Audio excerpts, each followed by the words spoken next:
याद रखना, अगर पढ़ोगे नहीं तो सारी उम्र मेरी तरह चोरियां ही करोगे। ऐसे जग्गू सबके सामने बहुत शर्मिंदा होता है और वो अपनी मम्मा से दिल लगाकर पढ़ने का वादा करता है। फिर कुकू और जग्गू स्कूल चले जाते हैं। प्यारे दोस्तों, हमारे माता पिता बहुत मेहनत करके हमें पढ़ाते हैं, इसलिए हमें भी चाहिए कि हम अपनी पढ़ाई पूरी मेहनत और ईमानदारी से करें ताकि हम अपने माता पिता का नाम रोशन कर सकें। जंगल में सर्दियों का मौसम शुरू हो चुका था। दिन ब दिन सर्दी बढ़ रही थी। सभी पक्षियों ने भी सर्दी से निपटने का बंदोबस्त कर लिया था। पक्षियों ने गर्म बिस्तर बना लिए थे और भोजन जमा कर लिया था। फिर एक दिन सभी पक्षी एक जगह इकट्ठे होते हैं। चिड़िया बहन, सब ठीक तो है? आपने हम सबको यहाँ क्यों इकट्ठे किया है? अगर कुछ खाने को देना है तो जल्दी जल्दी दे दें, मुझे बहुत भूख लगी हुई है। कालू भैया, मैंने आप सबको इसलिए बुलाया है कि अब सर्दियाँ शुरू हो गई हैं और सर्दियों की रातों में चोरियाँ बढ़ जाती हैं, क्योंकि सर्दियों की रात में जंगल में सन्नाटा होता है। कोई भी पक्षी ठंड के कारण घर से बाहर नहीं निकलता। पिछली बार मेरा सारा भोजन कोई चोर चुरा कर ले गया था। इसीलिए मैंने सोचा है कि इस बार चोरों से निपटने के लिए हमें कोई ना कोई उपाय निकालना होगा। तो फिर क्यों ना हम जंगल में कोई चौकीदार रख लें, जिसे हम सब मिलकर भोजन दे दिया करेंगे और बदले में वो चौकीदार हमारे घरों की रखवाली किया करेगा। ऐसी ठंडी रात में कौन पहरा देगा? अगर आप सब पक्षी मुझे भोजन दे दिया करें तो मैं ये काम कर सकता हूँ। मैं पहरा दिया करूँगा और किसी भी चोर को अपने जंगल में घुसने नहीं दूंगा। फिर सब पक्षी कौवे की बात मान लेते हैं। गौरी, अब तो हमें मुफ्त में भोजन मिलेगा और वो भी घर बैठे। कालू जी, वो कैसे? हमें घर बैठे कौन भोजन देकर जाएगा?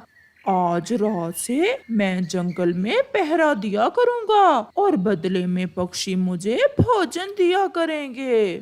कालू जी, परंतु मुझे एक डर है, अगर सच में चोर आ गए तो फिर क्या करेंगे? कहीं वो चोर तुम्हें मार ही ना दे।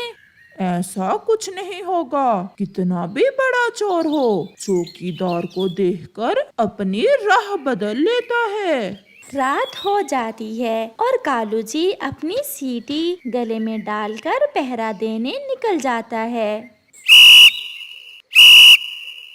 जागते रहो, जागते रहो। कालू ऐसे जंगल में पहरा देता है और दूसरे पक्षी आराम से बेफिक्र होकर अपने अपने घरों में सोते हैं। जब सुबह हुई तो कालू अपने घर जाकर सो जाता है। चिड़िया बहन, आज तो मैं बड़े मजे से सोया। अगर कालू अच्छे से काम करेगा तो हम उसकी तनख्वाह बढ़ा देंगे। ये काम कालू ही अच्छे से कर सकता है, क्योंकि वो तो रात में अकेला डरता भी नहीं है और उसे तो ठंड भी कम लगती है। चिड़िया बहन, चले मेरे घर, मैंने सूजी के लड्डू बनाए हैं, जाकर इकट्ठे खाते हैं। ऐसे कुछ दिन गुजर जाते हैं। कालू कौवा सारी रात पहरा देता और वो अपना काम अच्छे से कर रहा था, इसलिए सभी पक्षी कालू कौवे से बहुत खुश थे। दोस्तों, चलो आज हम सब पहाड़ों वाले जंगल में जाएंगे और ठंड के दिनों के लिए लूट मार करेंगे। सुना है पहाड़ों वाले जंगल में पक्षियों ने काफी भोजन जमा कर रखा है अपने घरों में। क्या दिन में सबने अपनी अपनी नींद पूरी कर ली है? जी जी राजा जी। फिर वो उल्लू चोरी करने के लिए पहाड़ों वाले जंगल की तरफ निकलते हैं। वो जैसे ही पहाड़ों वाले जंगल में पहुंचते हैं तो वो कालू कौवे को पहरा देते देख एक जगह रुक जाते हैं। जागते रहो, जागते रहो। ये पक्षी तो बहुत सियाने हो गए हैं। इन्होंने तो अपनी रक्षा के लिए चौकीदार रख लिया है। अब क्या करें? करना क्या है? चौकीदार भी हमारी तरह का चोर ही है, कौवा है। चलो बात करते हैं और उसे लालच देते हैं। फिर वो उल्लू कौवे के पास जाते हैं। कौन हो? कौन हो तुम? आहिस्ता आहिस्ता बोलो कौवे, हम चोर उल्लू हैं और तुमसे डील करने आए हैं। डील? कैसी डील? मैं समझा नहीं। तुम चौकीदार हो और हम चोर।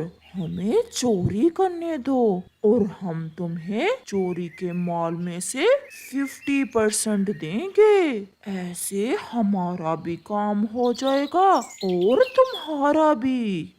मैं अब ईमानदार कौवा बन गया हूँ। मैं ऐसा नहीं कर सकता।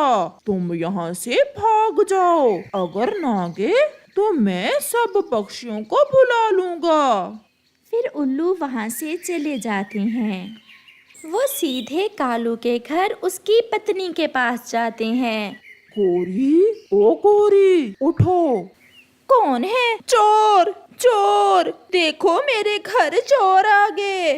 गोरी, चुप कर जाओ। हम हैं तो चोर ही, परंतु तुम्हारे घर चोरी करने नहीं आए। तो फिर तुम यहाँ क्या करने आए हो? हम तुम्हारे पति कालू के पास गए थे। वो इस जंगल का चौकीदार है और हम यहाँ के चोर। उसे कहा कि 50% माल उसे देंगे और वो हमें चोरियां करने दे, परंतु वो कह रहा है कि वो अब ईमानदार हो गया है। हमें पता है तुम दोनों पति पत्नी भी कभी हमारी तरह के ही चोर हुआ करते थे। अगर डील मंजूर है तो तुम अपने पति कालू को समझाओ। ये सुनकर गोरी लालच में आ जाती है। अगर ऐसा है तो कालू की तुम चिंता ना करो, डील पक्की हुई। हाँ, मगर याद रखना 50% लेंगे हम चोरी का माल। फिर गोरी उल्लुओं के साथ जाती है। कालू जी, तुम भी पागल हो। इतनी अच्छी डील कर रहे हैं उल्लू चोर भाई जी और तुम इनकी बात ही नहीं मान रहे हो। परंतु गोरी, अब मैं चुप कर जाओ। अगर ज्यादा बोले तो कल ही अपने मैके चली जाऊंगी। मैके की बात सुनकर कालू मान जाता है। तो फिर 50% तुम्हारा हुआ। फिर वो चोर उल्लू बुलबुल के घर से भोजन चुराते हैं और आधा भोजन गोरी को देकर वहाँ से चले जाते हैं। सुबह हो जाती है। बुलबुल रोती हुई चिड़िया और कबूतर के पास जाती है। कालू भी आ जाता है। कालू, तुम्हारे होते हुए कोई चोर मेरा सारा भोजन चुरा ले गया। अब मैं क्या खाऊंगी? मैं तो लुट गई। कालू, क्या सो जाते हो रात को? कालू भैया, अगर ऐसा होता रहा तो हमें तुम्हें तनख्वाह देने का क्या फायदा? आप सब बोले जा रहे हो, मेरी बात भी सुन लो। मैं सारी रात जाग कर पहरा देता हूँ। वो चोर बहुत शातिर है, ना जाने कैसे चोरी करके ले गया। फिर क्या था, वो उल्लू हर रात आते और किसी न किसी पक्षी के घर में चोरी करते। आधा माल खुद ले जाते और आधा कालू कौवे को दे जाते। धीरे धीरे कालू कौवे के घर में तो भोजन ही भोजन जमा हो गया था।